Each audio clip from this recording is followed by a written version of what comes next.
For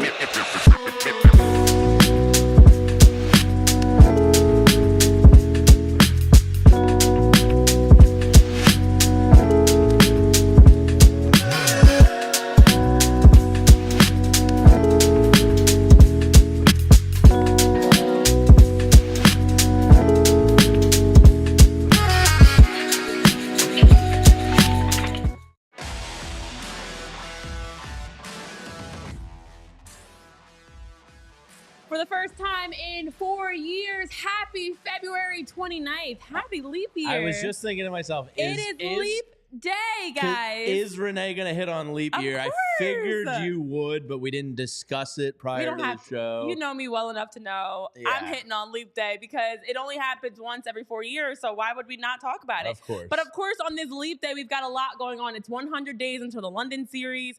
Not only are we talking London about baseball connected to the Phillies, but Bryce Harper talks London phone booths. We've got Ohtani secretly married. I already knew that, guys. He told me already. Plus, we got to rank our relievers for today, our top 5. And then also we're getting some other news, Phillies news, including the stadium and Dollar Dog Night. So lots to talk about today. I see the chat is already rolling. We've got Dave P, Provolone John, Mickey. What's up, everybody? Happy Thursday. Our first one here. Chris Lemmer. Welcome and congratulations to you on being number 1 in the chat today, Chris. And everybody else, hit that thumbs up button while you hear Spiral Outs. And let's get into all the new. And yes, also new. Thank you, Mickey. First to notice my hair. My hair is also new because, yeah, why not kick off Leap Day, Jamie, with new. Was it Leap Day inspired? No. Okay. That would actually be really bad. New Leap Day, new me. Yeah. Sure, let's go with that. My daughter was all fired up that tomorrow is March. I don't know if she knows it's leap year. Do you believe that people who are born on Leap Day are technically, like less years? Like a quarter of the age that they actually are? No. Do you? I don't know. Like if you were born on today, would you be like 8 years old? Simone Gagne is celebrating his 11th birthday today. People who are born today are technically, I mean, you're born on February 29th, and that doesn't happen every year. Yeah, but you go around the sun 365 days a year. I don't know. I feel like one extra day. Away. I think it's kind of bullshit. Well, technically, it's 365 and a quarter days that you're going around every year, Jamie. No, Simone Gagne is not 11. He is a grown-ass man that can be tried as an adult in a court of law. So, no, he is not 11. Hey, listen, I kind of like that idea. You can use it to your advantage. I'm only 11 years old. I'm not a full adult. But Sorry, officer, I didn't know I couldn't speed. Miller Lights on Chris, Provolone John. Yes, Spiralot, thank you for the compliments. And yes, fingers crossed, today's a good day to have a good day. And it's going to be a good day, guys. It's happening.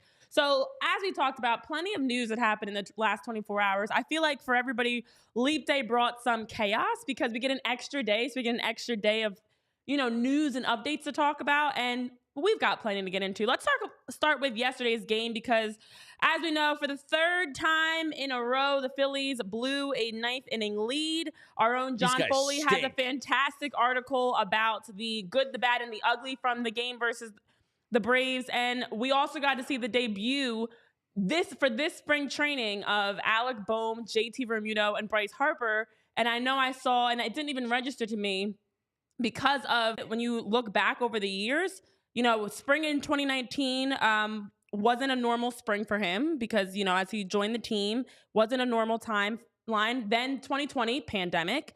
So it was cut short. 2021 was still the midst of the pandemic, of course, as we were still in it. 2022, there was the lockout. 2023, he was recovering from Tommy John surgery. So he made sure to make this debut a memorable one. He went out there, just took the field like everybody else. But for him, Bohm, and Realmuto, that was definitely the good that John highlighted in his article. Definitely go check that out at allphly.com because you had JT Realmuto first at bat, smashes a ball out of the ballpark. Bryce Harper had a single in his first at bat, and then Alec Bohm also had a first home run off of his first at bat, going 2 for 3. Welcome back, boys. Welcome back.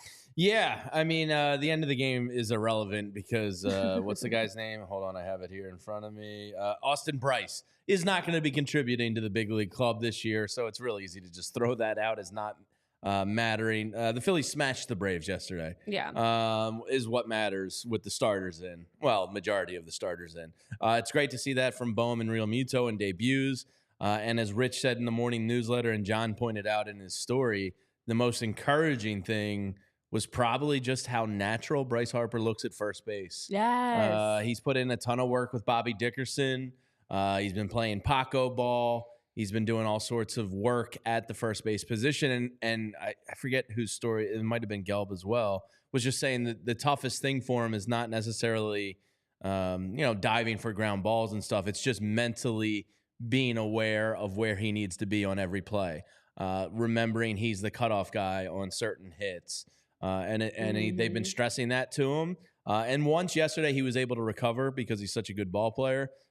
He made a slight misstep the wrong way, but was able to recover back. So it's just like minor stuff like that. I think the actual glove, there's really no worries about. It's just mentally getting his head, fully kind of just in that thoughtless process of playing first is his biggest obstacle. But I mean, John put out the tweet yesterday, and it's probably a little unfair to think Bryce Harper could be Gold Glove caliber because, Christian Walker and Paul Goldschmidt and Matt Olson's exist. But, it's going to be the best first base they've had played here potentially in a really long time. I mean, Ryan Howard was not excellent. Rhys Hoskins was not excellent. Who am I missing in between there? They haven't had really good first base play since Rico Brogna. Tyler, am I missing anyone? Renee, anybody come to mind? No. Travis Lee and Rico Brogna? Travis Lee was a pretty good defender. Travis Lee and Rico Brogna were both good defenders. But look how hard you have to think to remember. Am I missing somebody in that decade? That's the thing. Look how much you have to think through who else was a top first baseman. But that's why I said this could be a breakout year at first base for Bryce, and he's my favorite first baseman going into the season because you look at game one. I mean, the dive he makes, the composure with how he's playing. Also, it also is encouraging because we're now he had a full off season. He's been working through packleball, as you mentioned, Tommy which is like pickleball, and it's like you're now getting Bryce having that confidence too at first base of just knowing where he is and what he should be doing. So it's very exciting to see the way that he returned back. Of course, yesterday, as we were talking on the show, marked the anniversary of his signing with the team, of him joining the team officially, and makes his return back to spring training and did so in a very exciting way as we were like, all right. We've got a great first baseman in Bryce yet again. Derek Hall's not terrible. Let's get a little thumbs up in the chat for Tommy Joseph. Thank you, Spiral Out.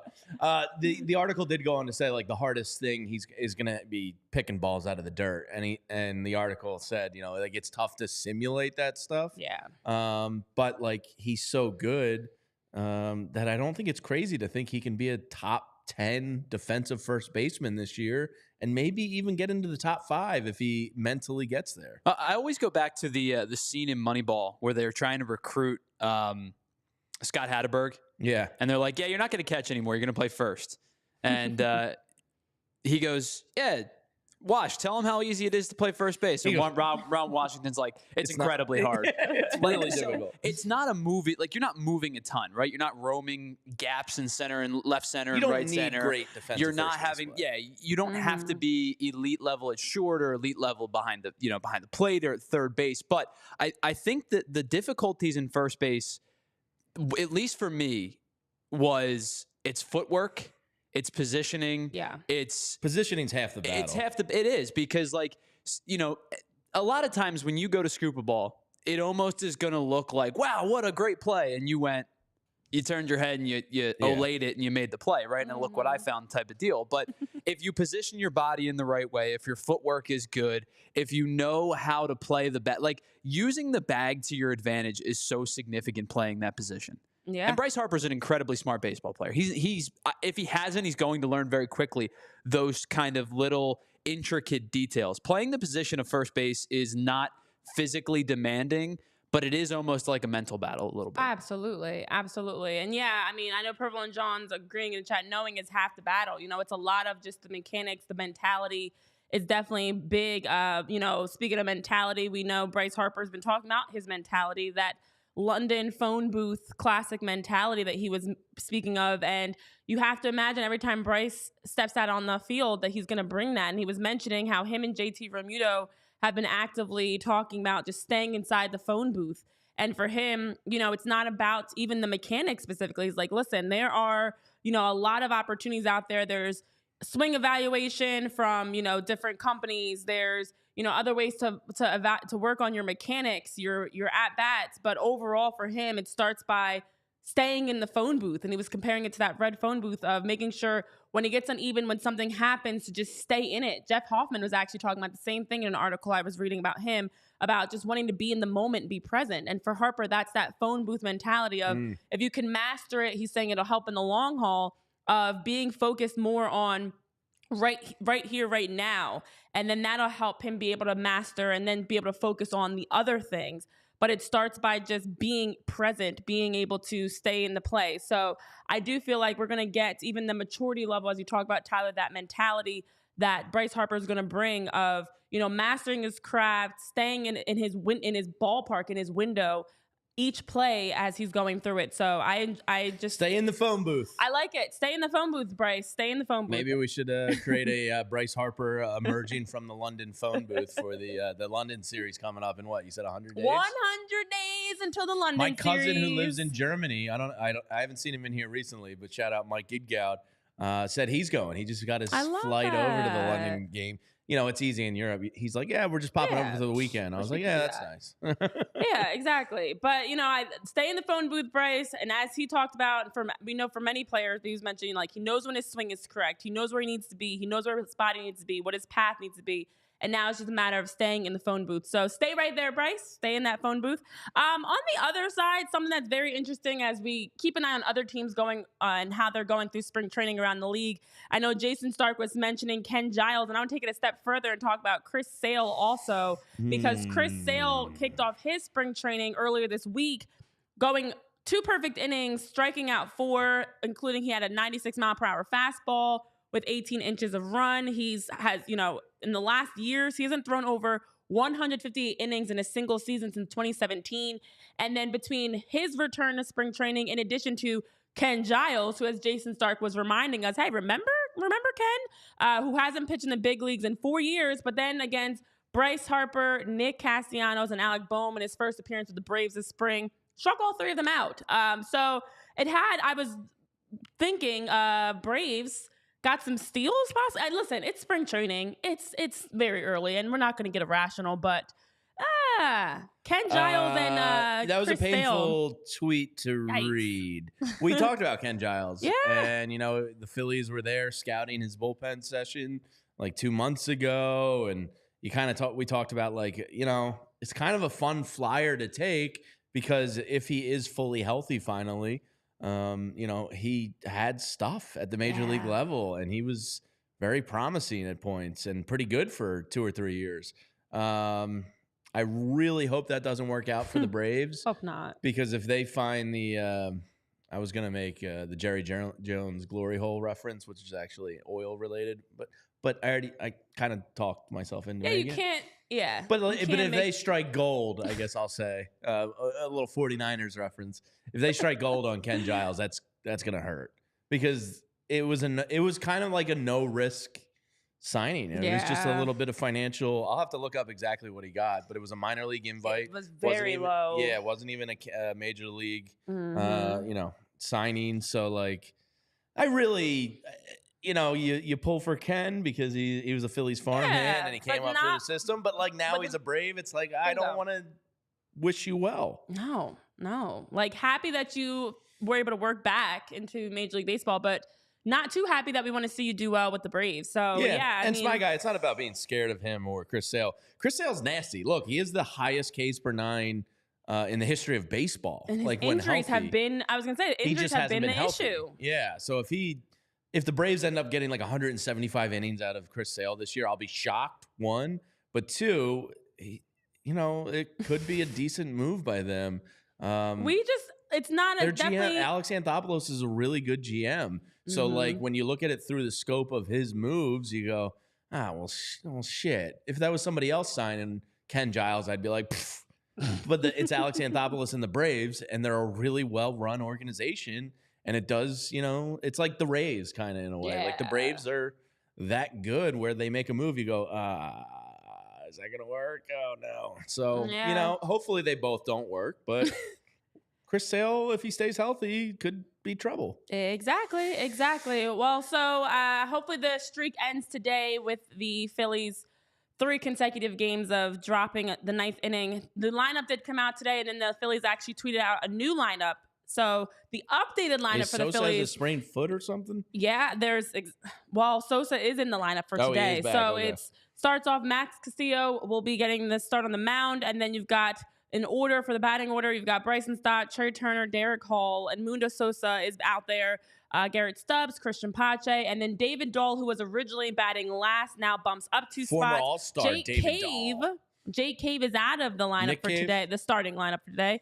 Yes, and then Scott Kingery, and then because Dahl moved up 2 spots, Matt Kroon actually slid into that final spot. Crooner. So there's the final updated lineup for today's game. Of course, every game continues to be around that 1-0 time slot. What do you think, Tyler? Can we circle David Dahl as like the dark horse? Because he's a lefty, correct? Could we circle him as a potential dark horse to steal a spot? He couldn't beat out Pache or Cave, could he? I would venture to say probably not. But he did have a really good year in Colorado the one year. Having a guy, having a former All-Star, a guy that has a little bit of pop in the bat, it's never a bad thing to have depth. No. I think he could beat out Pache just because he's left-handed? Probably not. Do I think that he could beat out? He could beat out Cave because he's lefty. Yeah, I could see it happening. I don't think it's going to happen. I don't think either of those guys are going to make the roster, quite frankly. But that's why they're dark horses. If you're going to pick one or the other, I would like to, again, Cave being able to play first, I think keeps him around a little longer than he should. Yeah. To answer your question, maybe. I really don't have a good firm answer for you. Yeah, he's an interesting invite to camp. And Mickey's saying, hopefully Cave gets traded. So, yeah, I know we've talked a lot about what the future will hold. I know. As much as I think it's overrated at times when you're talking about bench pieces, you need a lefty on the bench that isn't Garrett Stubbs. Yeah. I mean, this guy's had 4 games, 9 at-bats in Major League Baseball since 2021. Yeah. It's really, really long shot to have somebody like that make a roster. Yeah. He would have to have an incredible spring. Exactly. Well, we'll see. And get put on the 40. Yes. Right. We'll see. Today, 1:07, the game gets started against the Blue Jays. And we are getting closer to our own time down at spring training in Clearwater. 13 days away from being down in Clearwater ourselves, because opening day is just 28 days away. Now, for all of you guys, if you are interested, of course, remember, you can join us down in spring training. That's right. We're having our very first PHLY spring training takeover, where we will be down there for 5 days from March 13th through the 18th. We'll be able to hang with Phillies legend Charlie Manuel. We've got, for St. Patrick's Day, a private yacht that will be on with catered dinner, drinks for a booze cruise. And of course, because we are partnering with Philly Sports Trips, who's doing a fantastic job, they recently sent us our itinerary. They are taking over all the logistics for you, making it nice and stress-free. They're planning the entire experience, flights, hotels, game tickets, transportation, and you can get those details over at allphly.com/events, where you can book trips. We've got our PHLY spring training takeover. We also have other trips and events that we're doing around all things Philly sports. So make sure you take advantage of those details and the information again at allphly.com/events, because we are headed down to Clearwater, guys, less than 2 weeks. That's mainly why I got my hair done, because we're going to spring training and it's time to start getting ready, packing, thinking. I'll have to lay out my outfits. Start thinking about what you're going to be wearing down in sunny Florida. Which flip-flops will I wear today? I actually have to order a new pair of flip-flops. See us down there. We'll be there, Clearwater. Yeah. But yeah, I'll have to start laying out my outfits for Vince. I got to show up on the Philly Sports Trip. It's going to be a great time, and Philly Sports Trip. And I've been seeing a lot of people advocating for Speedos for you guys. So guys, bring out I'm a Borat Speedo guy. Big out. No. Yeah, I don't go just banana hammock. I just go Borat suit. Please don't wear Speedos. And this is, I think, my 6th or 7th trip with Vince and Philly Sports Trip. So really looking forward to it. And we can bring you another great offer here at PHLY. If you're thinking about flooring in your house, I got to tell you about EmpireToday.com/PHLY. Why would I tell you about that? Because it's $350 off new floors. You know Empire. Renee knows the jingle. Everybody knows the jingle. You've been hearing it for years. You've been hearing it because of the best, because their reputation is upheld through all this time. There's a ton of imposters out there, but they're going to not bring you the best. And Empire Today, with their in-home virtual floor designer, is a great way to see how your new floors are going to look in any space you're putting it in. And what Empire does is they come through the best to bring you the best, not overwhelm you with hundreds of different options and choices. They'll listen to you, find out what you want to get done, have you take a look at it virtually in your own home, and make shopping for floors easy and not overwhelming. They pride themselves on the convenient shop-at-home experience. We help customers shop for floors in their home that they would put in their own home and how it looks with their lighting and their decor and their cabinets, so you have a really good understanding of what things are going to look like in your house. So schedule a free in-home estimate today. All listeners can get that $350 off when they use the promo code PHLY. Restrictions apply. See empiretoday.com/PHLY for details.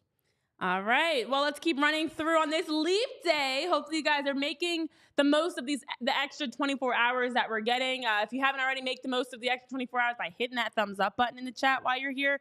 Let's continue rolling through. So our latest edition, Whit Merrifield, that is, has been having a great start, in my opinion, to his time with the Phillies. I know personally, I feel like he really embodies a lot of what we appreciate here for Philly sports, and what we, what makes athletes here so relatable and, guys that you want to root for. And so Whit was talking during the game yesterday about how he feels like there are several guys in the clubhouse that have already gotten the business side of their career done. The contracts are done. They're locked in for several years.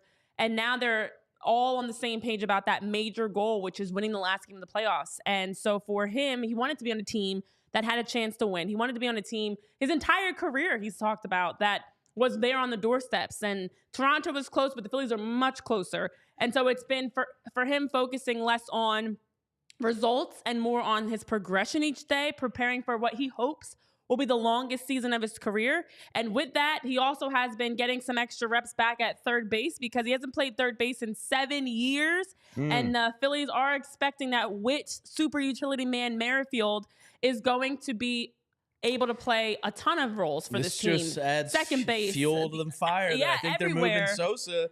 If you're putting him at third, Sosa's the backup third baseman. They probably want to get a sense of, can he still do it? It's been 7 years. So he's getting the Bobby Dickerson boot camp and getting some time at third.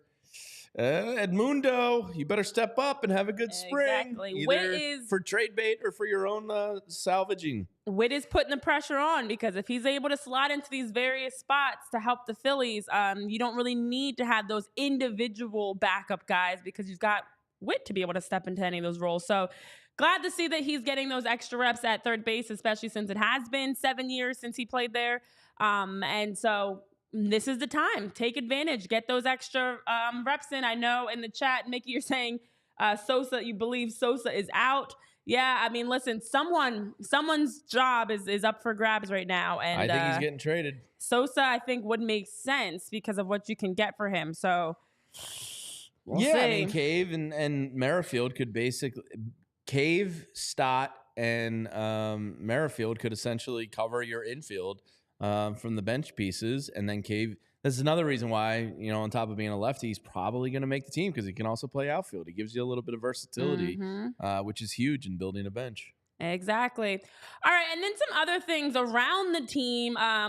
Look, game days are going to look a little different this year, but they might look a little different many years from now. Let's start with this year, though, because there's a lot going on down at the ballpark around Citizens Bank Park that's changing over the next 10 years. But for this immediate season, the Phillies did announce the promotional giveaways and events for their 2024 schedule with some changes. Now, there's going to be some things, such as they're doing London Series inspired giveaways.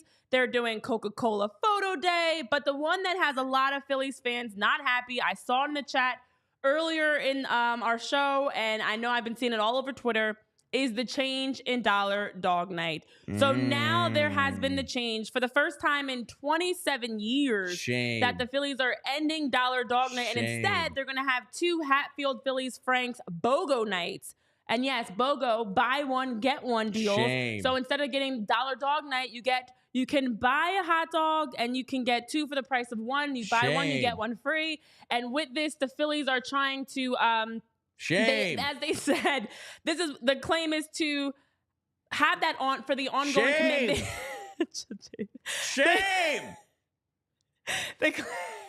The claim is to provide a positive experience for all fans in attendance. As we know, Dollar Dog Night in the past brought some other shame. Dickheads shouldn't be throwing them around the stadium. Like, there are repercussions for your actions, you dumbasses. Of course, when you start throwing them around the stadium and wasting hot dogs, they're going to do something.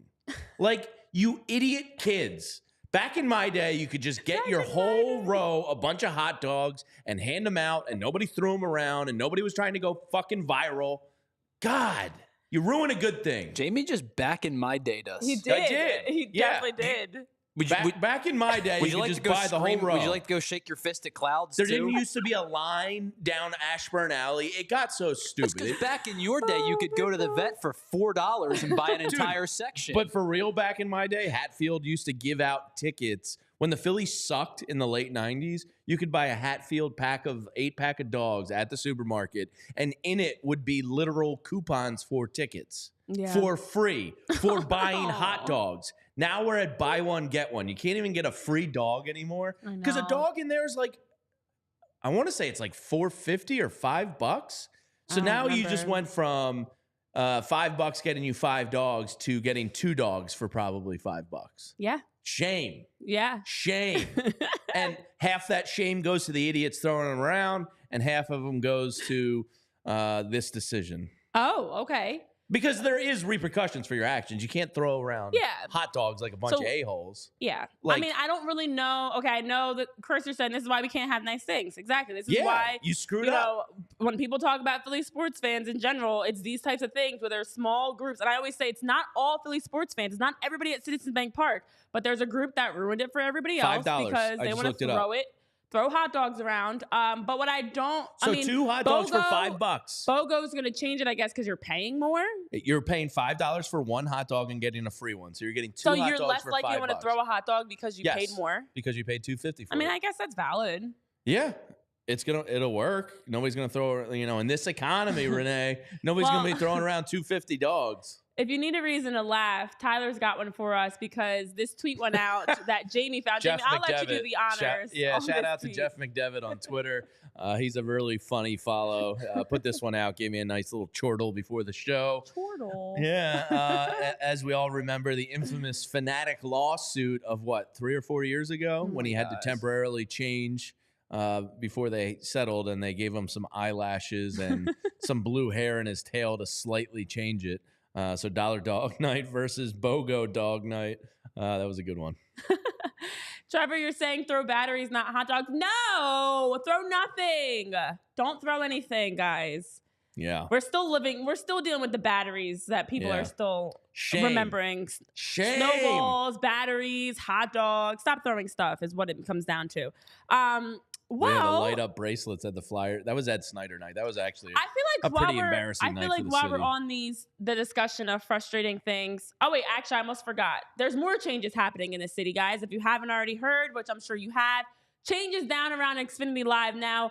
We've talked about Xfinity Live and how it is as a social, opportunity for fans to go down. You can tailgate and go into Xfinity.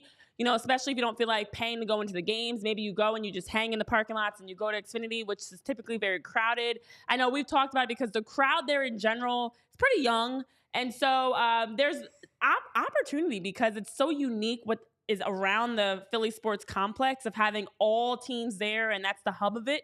And now the city allegedly is trying to up the hub and increase the opportunities to on business, residential side, fun, drinks, food, more access for people to be able to even live there. So there's been different reports that have come out that have shown the images of what it's supposed to look like. This is about a 10-year project. I saw 13 years that it would take, where they're going to build out the area around the sports complexes. They're going to add a parking garage that's going to be able to allow for about 10,000 parking spaces, because they're going to take the parking lots and swap those out and build residential housing, some business, corporate buildings, I should say, as well as some more, food spots and things. And then Xfinity Live itself is getting a remodel where they're going to actually add an extension to it. So this is exactly what the area is going to look like in the next 10 to 15 years, where it's also going to have this outdoor walking space. So they want to minimize less of just the traffic driving through and have more of a walking opportunity for people. It's more walkable, I should say, for people to park in that garage, walk through, maybe take the subway down, maybe you're taking an Uber or Lyft, and they're trying to increase to have more of a full-on community experience. There's the Flyers arena that's going to be built there. They're also talking about having a concert venue. They're trying to have an all-around experience for people of all ages, and then also just really wanting to ramp things up a bit for the city. And I personally was kind of like, I like the Xfinity Live editions. They said they're not going to close down an Xfinity Live while they're adding on to it. They're adding on to the outside, basically making more of like an outdoor seating area, a multi-level spot where people can hang with drinks and watch, games on the screens. So I see the need for tweaking things.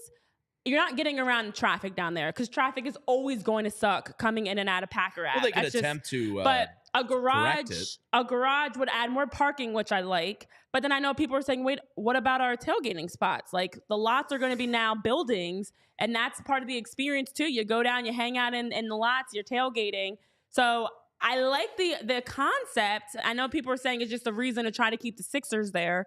Yeah, it's basically a Flyers move to attempt to keep the Sixers. The Flyers and Comcast have offered them a 50-50 share of ownership. Sixers want 100% of their own buildings. So it's an attempt by them to keep them. It's probably not realistic in the designs you're seeing, but I think the overall concept, as long as the neighbors around the stadium complex, like Packer Park people, as long as they don't have a major problem with it, I think it's a good thing, because look, tailgating is never going to die in Philly. You're still going to have the Jetro and the Toyota lot and, the K lot. And it's going to affect that. The one parking lot that it could affect is like the media and VIP parking. Right. They moved that over a little bit. I think overall, like, having some other options that aren't Xfinity Live, maybe a little more family friendly, because one of the reasons I hate going to games anymore, not on SEPTA, is I hate that it takes me like 45 minutes to an hour of like white knuckle, like there's no fluidity to leaving the lots down there. So if there was some place I could go with the family and actually like wait out traffic and maybe have, a bowling experience or another meal where I could take the girls, something not Xfinity Live, I think that would be a positive, because then you could maybe stagger traffic a little bit. We'll see. I doubt it's going to happen in the way these drawings are showing, but it is. I don't have a problem with it. I know there were people saying then that's why you might as well just have the arena down in the city, because that's what you would get in the city. Exactly. Yeah. In the city, you'd have the ability to go out of the game and just walk around the city and hit up, a food spot, or as you mentioned, bowling or whatever it is. I think it'd be kind of cool, to be honest, to have like for people that don't live in the area, and we kind of take this for granted because we're so close to it. And I know like we've grown up on it. But for people that don't live in the area, that come into the area to a game, they're always like, whoa, this is so cool that you have this dedicated spot.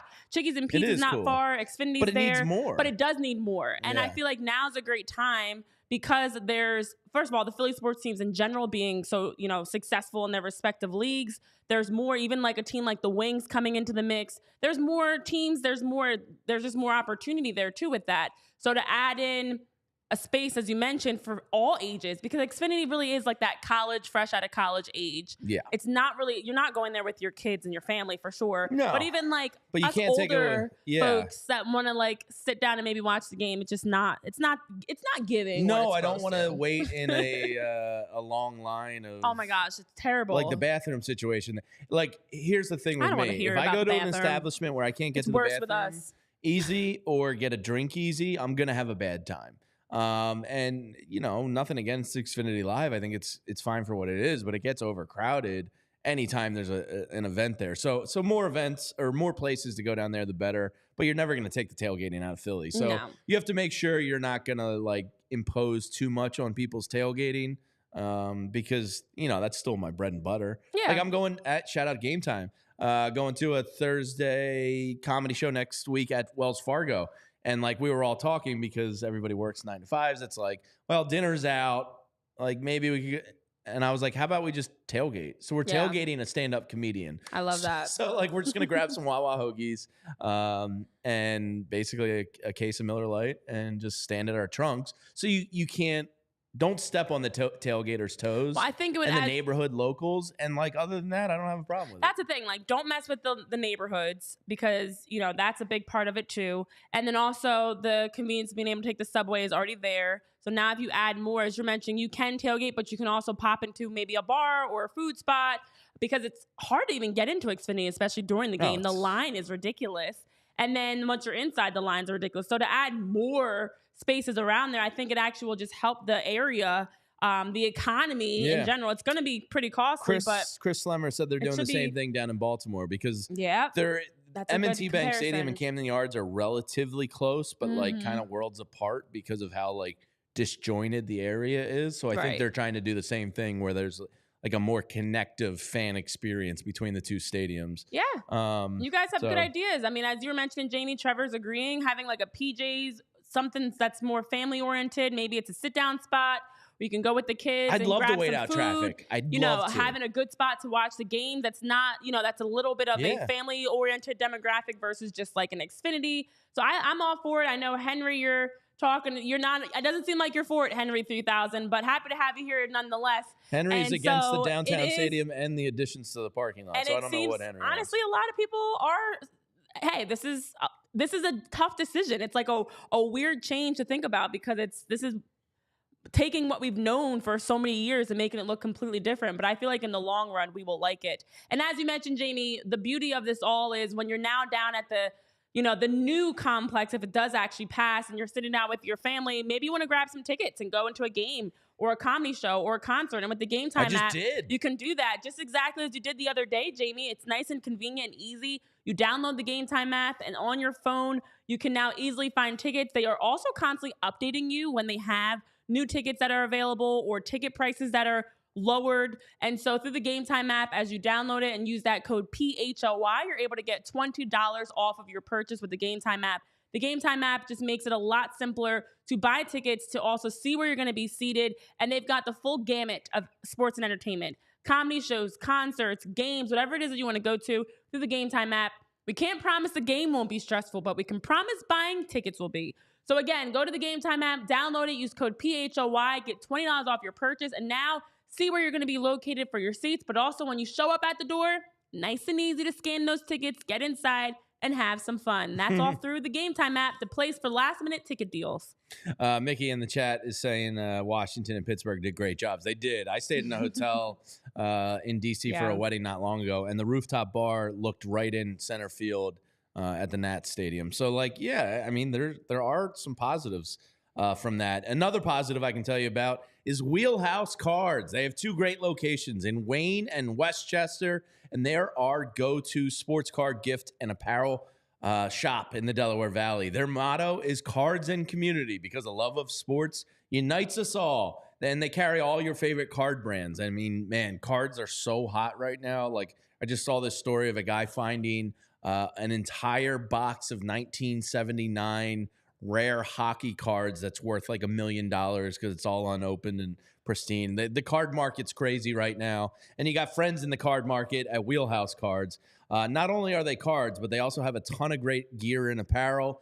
from some of your favorite brands like Mitchell & Ness, 47 brand, Junk Food, Starter, and one of my favorites, Shibe Vintage Sports. And if you're looking to have your sports card collection graded, which I need to do with what I picked apart in my basement through my old cards, well, Wheelhouse has you covered with PSA grading submissions. They also host a ton of different family-friendly events and birthday parties every single month. So stop into either of the locations in Wayne or Westchester, open 7 days a week at 11 a.m. and use code PHLY for $10 off any purchase of $25 or more in store. And be sure to give them a follow on Instagram at Wheelhouse Cards. Oh, Neil Dever says the 79 is the Gretzky rookie year card set. That's probably why that. Apparently some guy just either was cleaning out his attic or garage and found an entire, not just one box, like an entire case of these 1979 super rare hockey cards. And they said it's worth like Was Gretzky good? I think he's got a couple records. Heard about him before. Was he any good? I'm a Zamboner. Is that why that card's valuable? Yeah. Because he's a good player? Yeah. Oh, okay. I figured it was something like that. That makes more sense. Yeah. Gretzky rookie cards are probly worth the pretty penny at Wheelhouse Cards. I've always heard Wayne Gretzky called the Mikel Franco of hockey. So yeah. He's going to come around any day That's hilarious. Any day's the day. All right. Well, I see in the chat, Henry 3000, Dave, Smy Guy, Dave Dewar, Neil, you guys are talking about, well, Neil, you're talking about Gretzky, but also talking about, you know, just the plans around Xfinity. We'll see what happens. We'll see if it gets approved. We'll see how it helps the city. Some other things that are helping the city before we move along. Ryan Howard, not just helping the city of Philadelphia, but helping in general to invite the Negro League's legends to the Rickwood game. So cool. The league has been inviting all Negro League players to attend. It's about over 150 players that they've been in touch with over the last week or so. Representatives are going house to house, hand delivering invitations to players who still live in the area. Ryan Howard was one of them and actually led a group. They're sending out invitations with a letter signed by Commissioner Rob Manfred, and they're giving out these invitations for June 20th's game at Rickwood Field, which is going to be happening. And it's the Giants, and I'm blanking. It's not the Padres. Who's the second team that's playing in that game? I don't remember. I'm brain farting. I'm brain farting, actually. But either way, that game happening on June 20th at Rickwood Field, it's a tribute to the Negro Leagues, and Ryan Howard's been actively involved in it. And it was great to see his interviews around it because he was even talking about the importance of it. He specifically delivered to 6 players: Joseph Marbury, Clinton, a.k.a. Tiny, Forge, Ernest Harris, Alphonse Holt, Tiny. a.k.a. Al, Ferdinand Rutledge, and Charles Willis. And then he also has Walter Kegler, Andrew Bragg, and William Greason, who's going to be delivering to. But Ryan Howard, who talks about his connections, his maternal grandfather was a baseball player in the Industrial League who died before Howard was born. And he credits, of course, his genes to his grandfather and said he grew up with like his uncles and everything, saying how similar his game was to his grandfather, where he would either strike out or hit big. And so boom or bust. Yeah, exactly. Smy Guy, I think you might be right. I think it is the Reds off the top of my head. I feel like it Chris was Lemmer said Giants. I know it was the Giants, but I actually can't remember. I thought like it was the Padres. Reds. I read, but that's really cool that Ryan Howard's doing that. Ryan Howard's the Cardinals. Cardinals. Yeah, it's the Giants and the Cardinals. It's down in St. Louis, so that part makes sense. Yeah, and Ryan Howard being from St. Louis makes a lot of sense. Ryan Howard's a great dude, and yeah. I love that. I love that. The big piece, one of my favorite Phillies ever. Yes, great to see. Also great to see my buddy Shohei Ohtani. The secret's out, guys. I already knew this, but if you hadn't heard, he officially posted it. Very interesting way he posted that he's married. He's like, not only, I'm entering a new chapter in my life, and I'm also married to a long time back off, friend ladies. That's basically what he said. I know you want a piece of the Shohei. Back off. I'm taking. So interesting. We don't know how long he's been married. He's very private. Like he wouldn't even let his dog's name be known. I know. That's fine. Come to find out, he's been married. So he's entering a whole new chapter in his life with the Dodgers. 6 years. He probably has a child that we don't even know about. He's got like a family of 8. The entire post was very like business professional. So business. He's like, "Hello, all. I am very excited to inform you of my next venture. I am married." like, thankfully, it was like AI wrote it. Thankfully, the caption of it, since I didn't see his direct post, I saw other people posting about it, was like, Shohei Ohtani is married. So I knew going into it, but as you mentioned, Tyler, when you read the first part of it, it's like a press release. I'm like, what the heck is this? He put out the most business statement like announcement about him being married. He could have showed a ring. He could have showed like, I don't know, like there's so many other creative ways. A picture of her. But yeah, he's married. He's not getting married. He is married. We have no idea how long. And like we were talking about, who knows? Maybe there's a little showy Ohtani out there we don't even know about. But congrats to him and his wife. That's what we will say. And then let's get into. We hit on. We're rolling through our show sheet today, Jamie. Look at us, and it's only 11:46.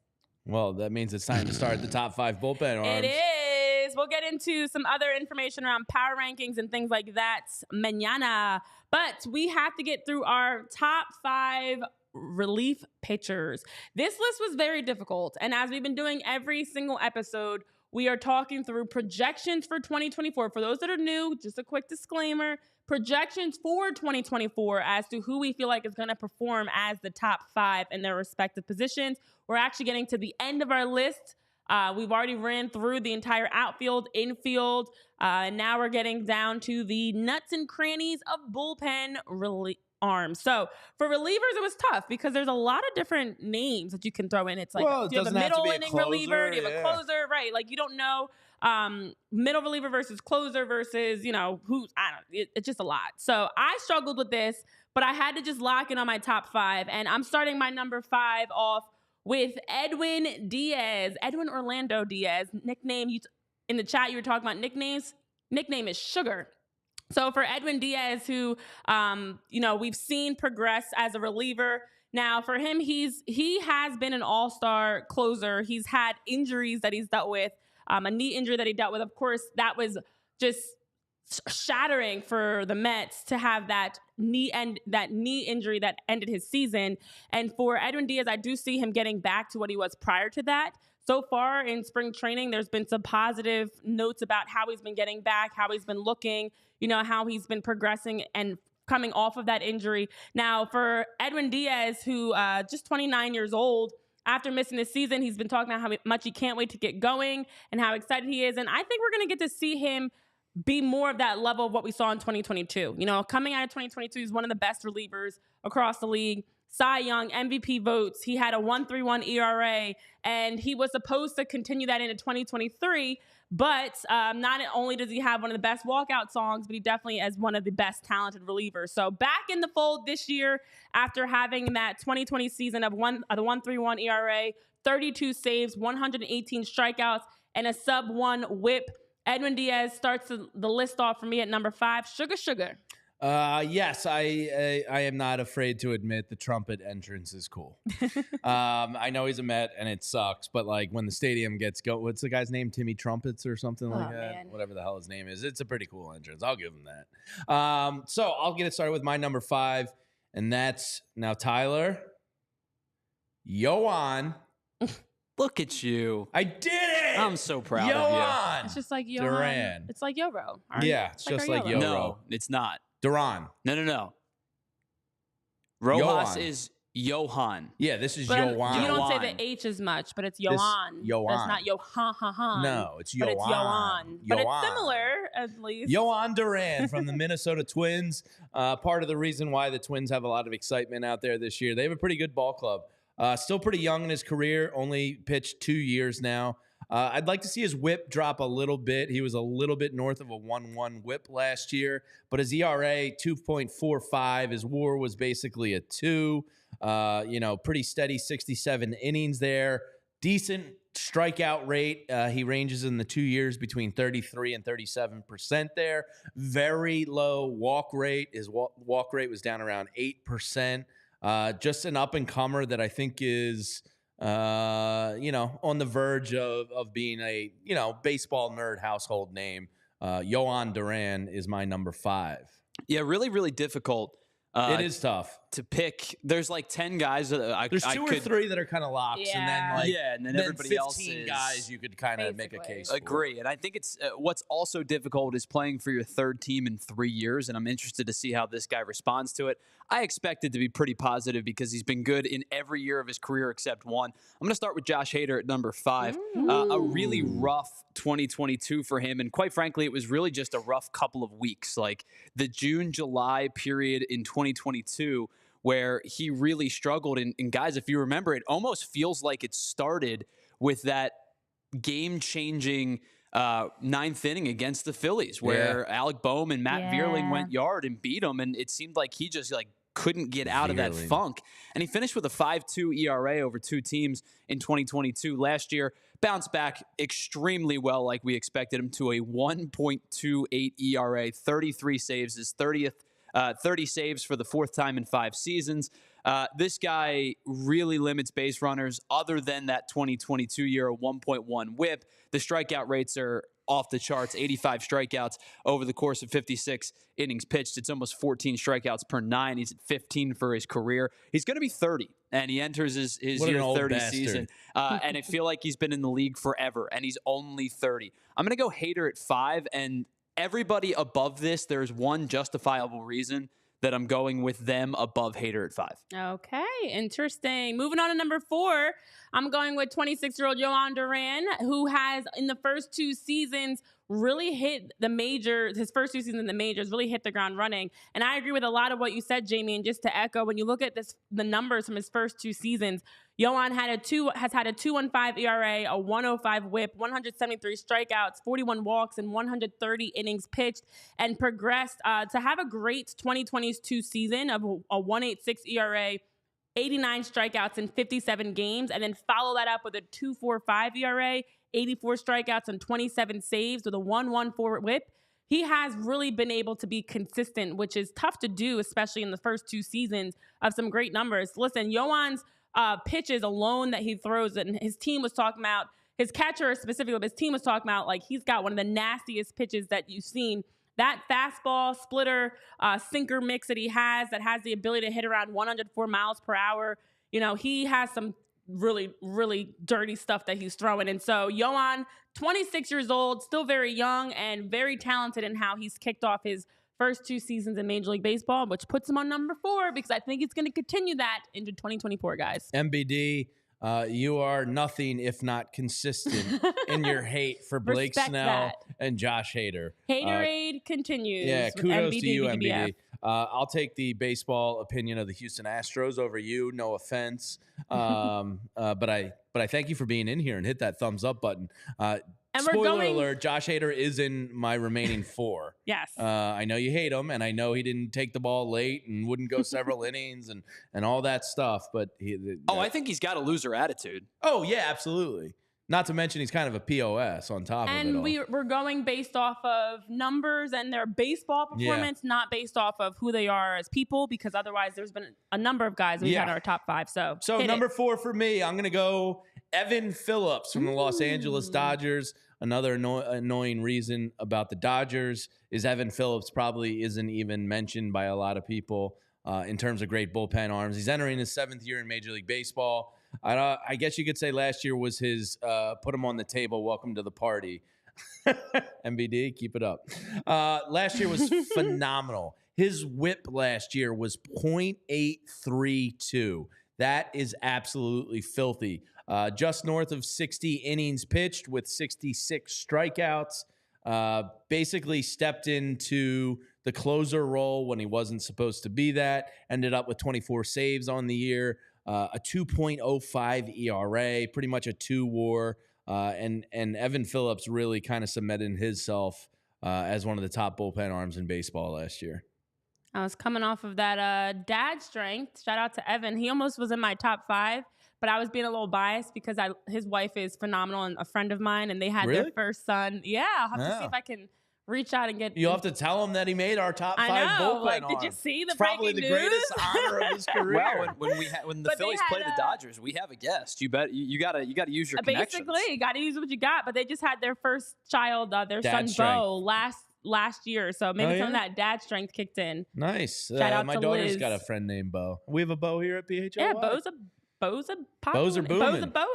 Yeah.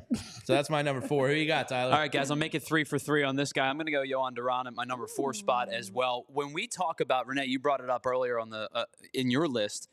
When I talk about who, the filthiest pitches in baseball, I've said this before. Yohan Duran's splitter is one of the 3 filthiest pitches in the game. I think about 3 guys in particular. Devin Williams. Devin Williams' changeup, Kodai Senga's ghost fork, and his splitter, and it's just like falls off the table, wipe out, devastating. In heading into his third season, this guy 37% K rate's good. Tyler? it's just off the charts good. 84 strikeouts in 62 innings pitched this year, 89 strikeouts in 67 pitches last year. And guys, let me give you this number. Do you know who of qualified pitchers on average who threw the hardest four-seam fastball in Major League Baseball last year? I'm gonna go with Duran. Duran. You know who did it with the curveball last year? I'm gonna go with Duran. How about the splitter? Let's go I'm three gonna go for with three. Duran. The overarching Great American Ballpark. The overarching theme about this guy is he throws gas with everything. And quite frankly, I don't know if he's fully tapped out yet. He's only heading into his 26-year-old season, a 1.80 ERA in 2022, a 2.4 ERA in 2023. And Jamie, I'll take it a step further from what you said. You think he's kind of getting into that nerd household name? Scratch that. I think he's getting into household territory. This guy's going to be one of the better closers in baseball, one of the better relievers in baseball, whether he's a closer or somebody's setup man, however you... high leverage arm. Yes, high leverage arm. This the kid's highest leverage. This kid's a stud, and he's only getting better. I have him at 4, and I wouldn't be stunned by the end of the year if he's like 2 or 3. Agreed. All right, well, NBDBDBF, close your ears for my number 3 because if you're sipping on that Haterade, Josh Hader is my number 3 reliever. Listen, when you look at what he's done, and I know you guys talked about the fact he's been on 3 different teams, but this team, he has not been on a team at the level of the Astros, and that to me is what's going to help elevate his game this season. When you look over the last couple of seasons, his career batting average against is of 156. He struck out 42.2% of batters faced during his 8 seasons. And then in a stretch from August 2021 to June 2022, recorded 40 consecutive scoreless appearances.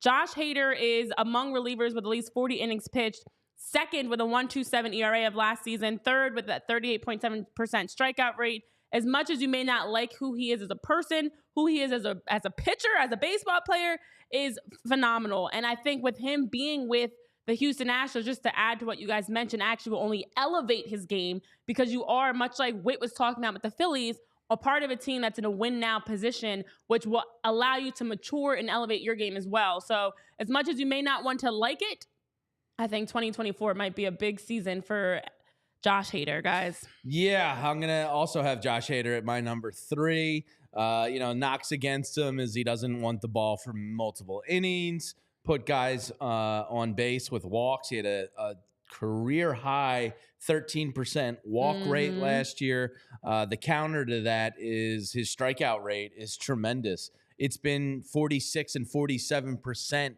at points in his career. Last year was 37%. 2 years ago was 42%. So, you take, I guess, the good with the bad there with Josh Hader. His ERA was 1.28 last year. Now, you'd like to see that whip drop a little bit. He is just at the 1.1 mark. So if he could get that a little bit lower, I think, hate him all you want. But, if you're getting a guy on base with a walk occasionally, but then you're striking out nearly 50% of the batters you face, you can kind of live with that. Brad Lidge was able to have some exceptional years as a closer, but would give you heart attacks every single time, but he was able to get out of it. That's part of being a relief pitcher is can you get yourself out of jams? And with that strikeout rate, Josh Hader can get himself out of jams. And a startling stat. MBD, top 10 is you. I understand you don't like the guy, but come on. A startling stat that I forgot to add to your point, Jamie. Hader has been in 16 career postseason appearances, and in 14 of them, he has not been scored on. He's got a 1.37 postseason ERA. And, of course, the last playoff action was in 2022 with San Diego. But you have the ability to get to the playoffs again with the Houston Astros. And for him to not only have great numbers over his career, but also when it matters most in the playoffs, as much as you may not like him, that's very terrifying for what he can add to the Astros. So, Tyler, what's your number 3? I'm curious. So I saw a comment earlier on the chat that said the Mets may not win a lot of games, so it might be difficult for Edwin Diaz to rack up saves. And I'm going to tell you, saves do not a reliever make. Saves look great, right? If you have 40-plus saves, that's fantastic. But if there's guys that aren't going to get any saves this year that are elite relievers. And Edwin Diaz bouncing back from that injury is somebody that I would bet high leverage situations on. Somebody that I used to know. He's going to be somebody that you do know again this season, because his last full season, 2022, a 1.3 ERA, gave up just 9 runs in 62 innings. Yes, he did have 32 saves. He had 32 saves the year prior with the Mets as well. Once at 57 saves with the Seattle Mariners back in 2018. But the whip is where I think that he's going to hold his bread and butter. His last full season was a .84 whip. Even if he's back up to like his career of 1.06, he's still going to be a legit back end, high leverage situation type of closer for the Mets. And yes, I don't think the Mets are going to be all that good, but this is about who are the best relievers in the game, not just who's accumulating saves. 118 strikeouts in 62 innings pitched in his last full season. Guys, that's a 17.1 strikeouts per 9, and he averaged almost 7 strikeouts per walk in his final season. I expect a little bit of a regression year just because it's going to be difficult to get back to that form after such a severe injury in the World Baseball Classic with Puerto Rico. But I will say, I'm banking on this guy being good. I'd be stunned if he's not. All right, number 2, someone that I'm expecting to have an even bigger year this year after last year's performance, Emmanuel Clase, another youngster, 26 years old, blew at least 11 saves last year. But when you look overall at the big picture for the season, Clase finished with 44 saves, which is top across the league. He also had a 3.22 ERA, a 1.16 whip, and had a stretch where in the second half of the season, he was pitching at his best. He had a 3.9 record towards the end of the season, which also included a 2.42 ERA and a 1.12 whip. So also progressed as the season went on. And if he, with his signature cutter that he's able to throw, can continue to build off of how he ended 2023, Emmanuel Clase should have a big season in 2024. One of those guys we've talked about that we'd love to see with the Phillies. But I feel like for this season, with the numbers that we've seen overall throughout his career, Emmanuel Clase is one of my top relief pitchers, guys. Oh, MBD's throwing it down. He says, I'll put my money where my mouth is. Your choice, if Hader is top 10 in FIP or ERA in 2024, $500 donation to the charity of your choice. Wow. Okay, it sounds like we don't have to risk anything here, MBD. You're on. So if he ends up top... What the... I don't even know how who's calling you. Hello? So MBD Domino's? Fairbanks isn't on the list. No, he was considered Emmanuel Clase. Fairbanks were like my 6-7 guys. That's the thing we said. There's like honestly It's 10 tough. to 15 guys that you could include in the top 5 relief pitchers. Yeah, I mean Alvarado's relievers, probably closers. in that top 12 discussion. Fairbanks is definitely up there. But for my number 2, I'm going with Edwin Diaz. I think an injury, I have complete faith like Tyler does that he's going to bounce back from this. Absolutely one of the best relief arms in baseball. A .839 whip in his last healthy season. His strikeouts per 9 was 17.1 that year. He just is flat out one of the best closers in baseball. I don't know what else is there to say about it. The Mets might not have those save opportunities for him, but when Edwin Diaz comes in the game, he's going to shut people's asses down. So Edwin Diaz, my number 2. Hey, guys, how about a little love for somebody that's not a closer? We've only had closers on this list so far. Evan Phillips, kind of was thrust into the Yeah, so how about we do that for the first time today? Because I am so high on this guy, and very rarely will you see a list in which a team's closer is lower on the list than their team's setup man, but it's going to be the case here. My number 2 is Brian Abreu from the Houston Astros. This guy gets no love at all, and he's posted sub-2 ERAs the top 5 on each of the last 2 seasons. That's how good I think that this bullpen can be, and it's how good I think that the Houston Astros can be again this year. Guys, Brian Abreu on qualified pitchers, his run value on his slider this year was a 15, which was tied for 6th in Major League Baseball. Every pitcher ahead of him, with the exception of Will Smith and Tanner Scott, and Gregory Santos. So it's about half and half. I was going to say about half and half for starters. But the point being is, Brian Abreu's slider is wipe out filthy. Posted a sub-2 ERA each of the last 2 seasons. 100 strikeouts in 72 innings pitched last year. 88 and 60 the year prior. That's 13.1 and 12.5. The strikeout to walk ratio is up in the high 3s each of the last 2 years. This guy is the kind of guy that when you want high leverage outs, high leverage outs don't wait around till the 9th inning. sometimes you just need to get outs when you need to get outs. And there's nobody in baseball, I don't think that I could come up with anybody that is in a non-closer role that I would want on the mound more than Brian Abreu in a high leverage spot. This guy continues to do it. He's only 27 years old. I thought that he was their closer in waiting until they signed Josh Hader. Ryan Presley's probably going to move on at the end of the year. Even with Josh Hader at the back end of the bullpen, Abreu Hader 8-9 is something filthy. that is really, really gross. I love Brian Abreu. Yeah. Why don't you marry him already then? I considered having Brian Abreu on my list as well. It was very tough. But my number one guy that I'm going with, who has a wide range in his arsenal that he can throw at you. It can be a four-seamer. It can be a cutter. It can be a signature pitcher, the airbender. It is Devin Williams. Devin Williams, please come to Philly. Listen, Devin Williams, who has continued to just progress in his career. The last 2 seasons, he's got 54 saves between the 2 years. His whip that he had a 1.53 ERA this past season, whip a 101 and a sub-1 at 0.92. Devin Williams continues to just be consistent, get better. He's in the prime of his career. He's someone that you can rely on in big moments, and he's someone that has continued to just lock up. Anytime he takes a mound, you know what to expect from him.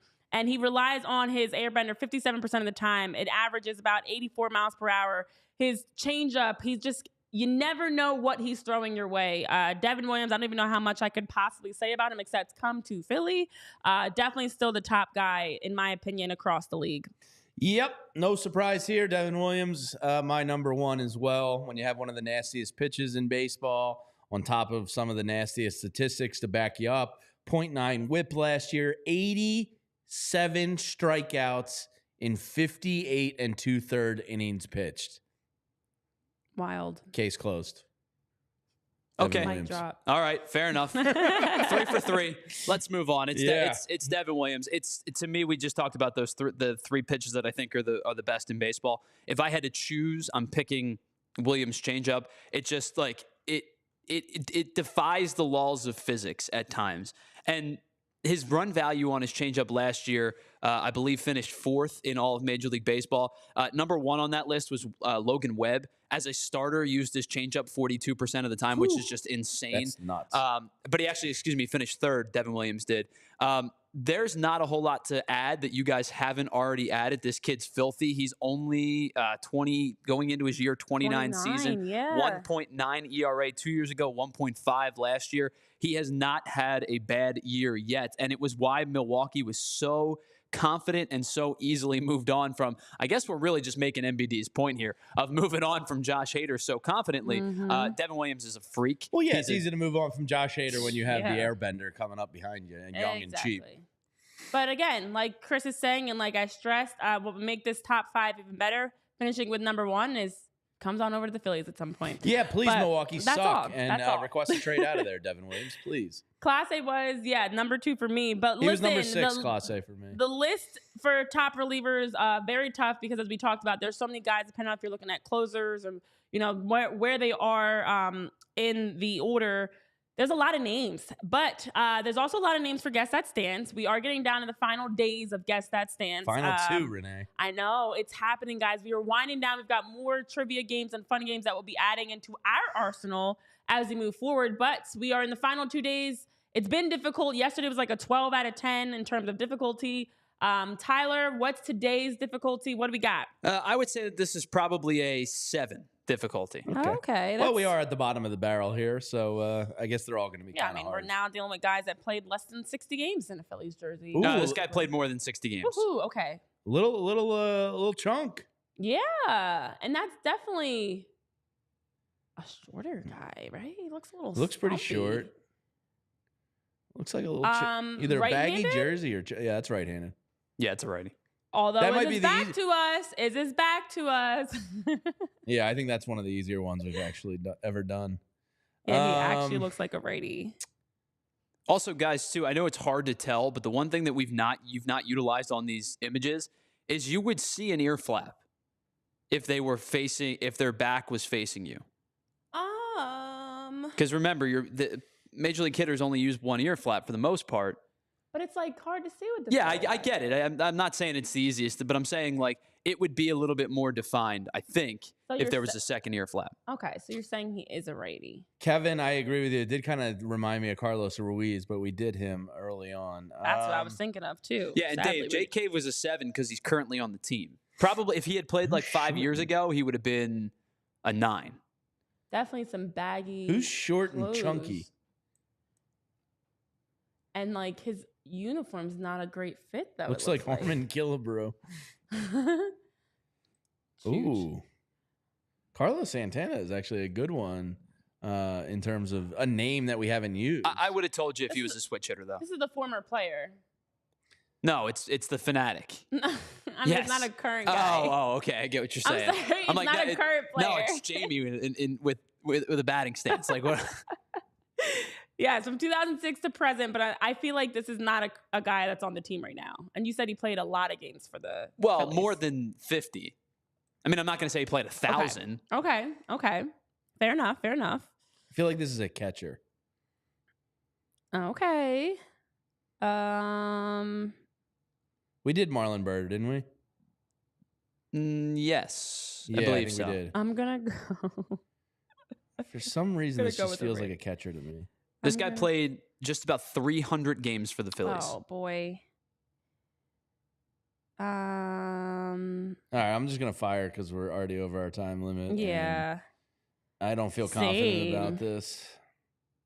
I've like next to no confidence. I'm going to go, come on, MacBook, bring up Tyler Zulli's name so I can text him.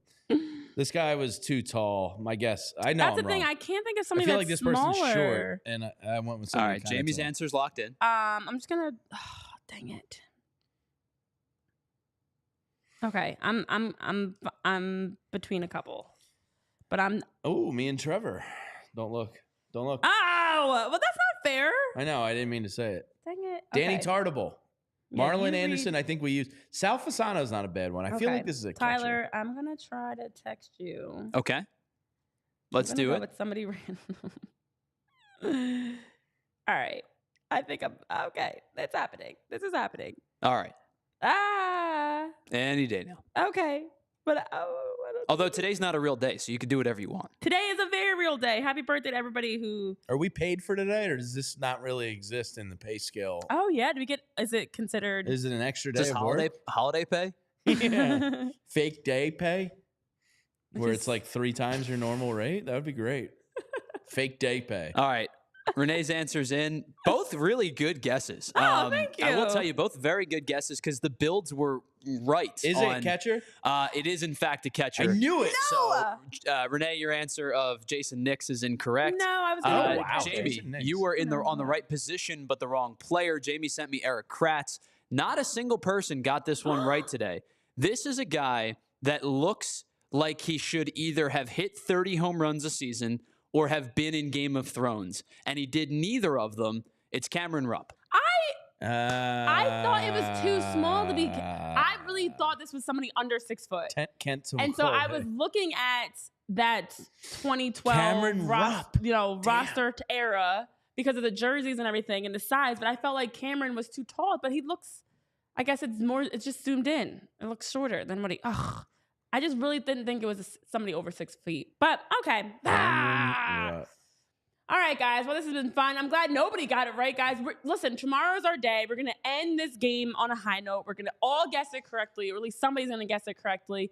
But I like seeing different people in the chat. Kevin, Dave, Jim, MBDBDBF, Mickey, Ray. So nice to have you all here. We're back live 11 a.m. tomorrow for more here on PHLY Phillies podcast. Enjoy your leap day. It's an extra 24 hours we only get once every 4 years. Make the most of it. Have a great rest of your day. And we'll see you back tomorrow, March 1st. It'll be the start of a new month and a start of a new episode. Baseball season. And baseball season. The month that we kick off baseball season will be happening starting tomorrow. So have a great one for Tyler, Jamie, myself, Renee. See you more on PHLY Phillies next time. Bye. Y'all silly like the mayor.